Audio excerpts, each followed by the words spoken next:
Today, we tell about Andy Warhol, one of the most influential people in American modern art. Warhol was best known for his bright, colored images of famous people and food cans. Through both his art and lifestyle, he explored the nature of fame, popular culture, and the media. His artistic influence and unusual personality redefined the modern art world. Andy Warhol was not always famous around the world. He was born in 1928 in Pittsburgh, Pennsylvania.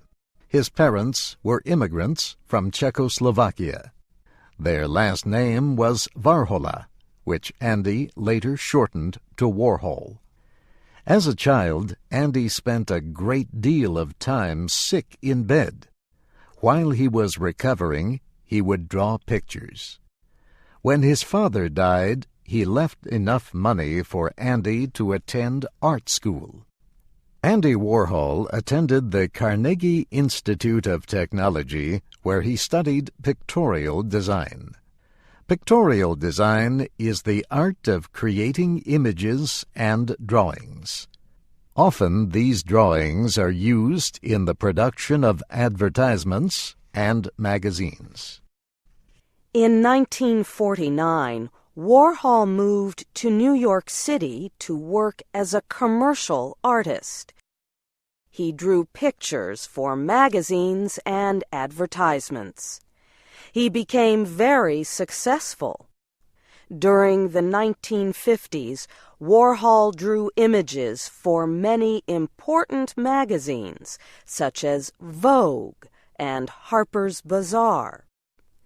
He also became very well known for a series of ads he made for shoes. Warhol used his experience in commercial art as an entry into fine art. He began his painting career as part of the pop art movement. This movement was at its strongest during the 1960s. Pop art was defined by images of material goods and popular culture. Pop artists rejected the serious nature of the art world. To do this, these artists painted or printed everyday images of things that usually are not considered art. These images included photographs from magazines, drink advertisements, and drawings from popular comic strips. Some critics say that pop art was a reaction to abstract expressionism. Artists of the abstract expressionist movement took themselves very seriously. They did not approve of popular culture. They thought artists should not be concerned with such unimportant parts of culture. Pop artists, however, celebrated popular culture in all of its forms. They approved of using mass media and mass production as an influence in their art. Pop art also reflected the rise in wealth and the importance of owning things that America experienced in the 1950s. One art critic defined pop art as popular, low-cost, young, mass-produced, and sexy. One of Warhol's first exhibits was in 1962. He created 32 paintings of red and white soup cans. These paintings shook the art world. The soup cans looked like the soup produced by one of America's most popular food companies, Campbell's. Every painting looked the same except for the words written on the can that described the different kinds of soup. Warhol used a very smooth painting method, so the artwork almost did not look handmade. The paintings looked like they came out of the same factory that made the soup cans. No one had ever seen art like this. Warhol also made paintings using images such as Coca-Cola bottles, dollar symbols, and popular cleaning products.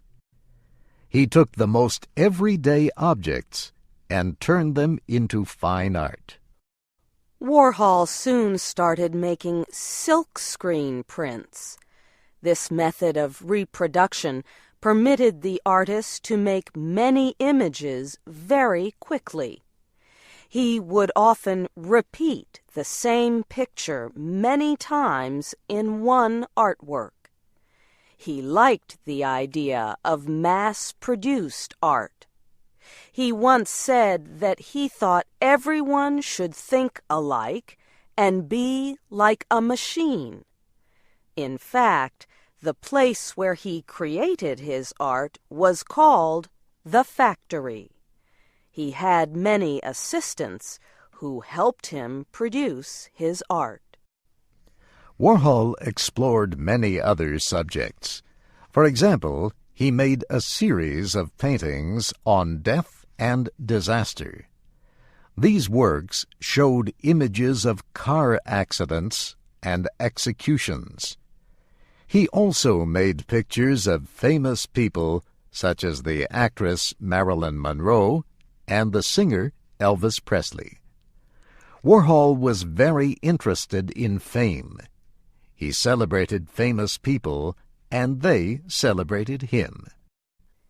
Andy Warhol once said something about fame that became very popular and is still repeated today.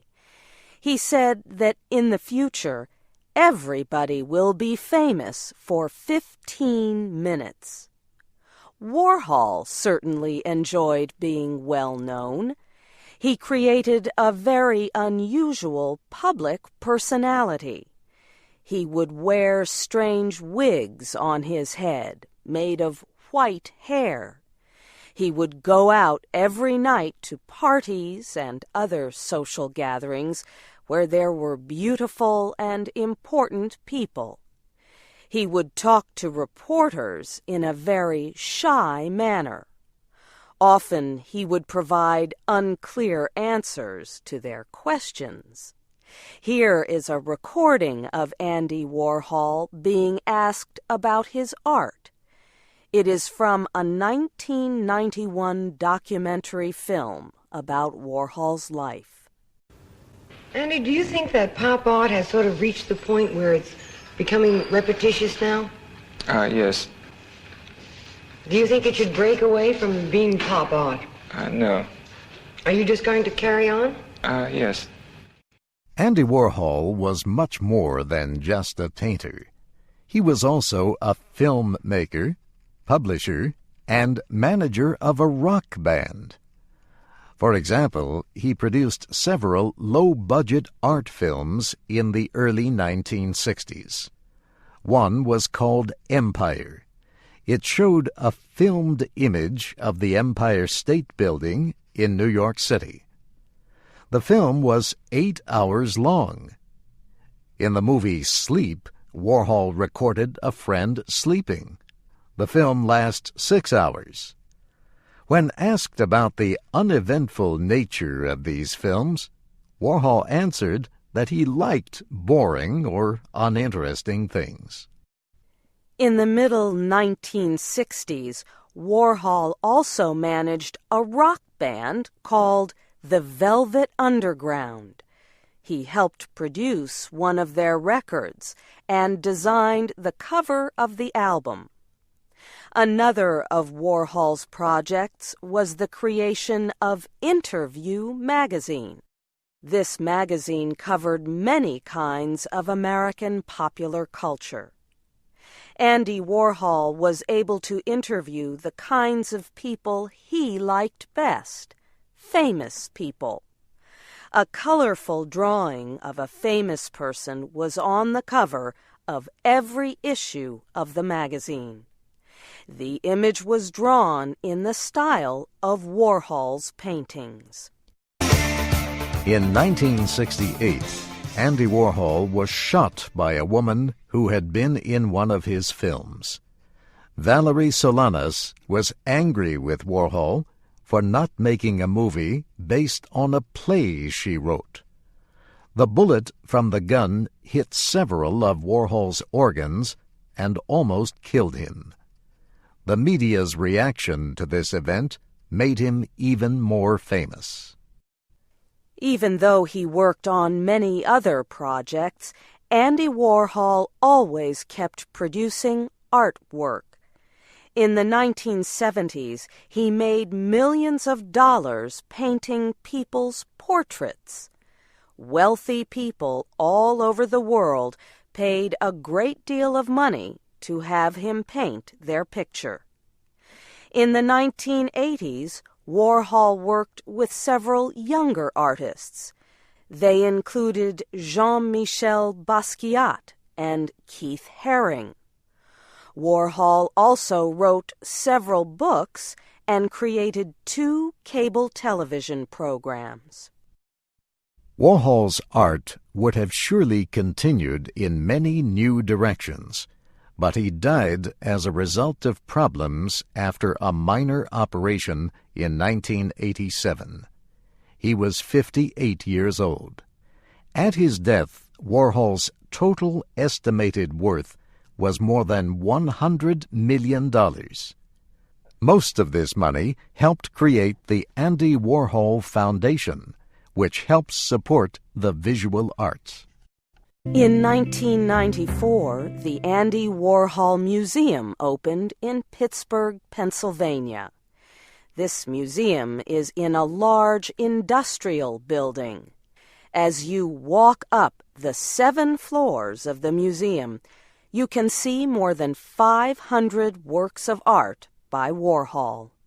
The museum has pieces from every period of his career.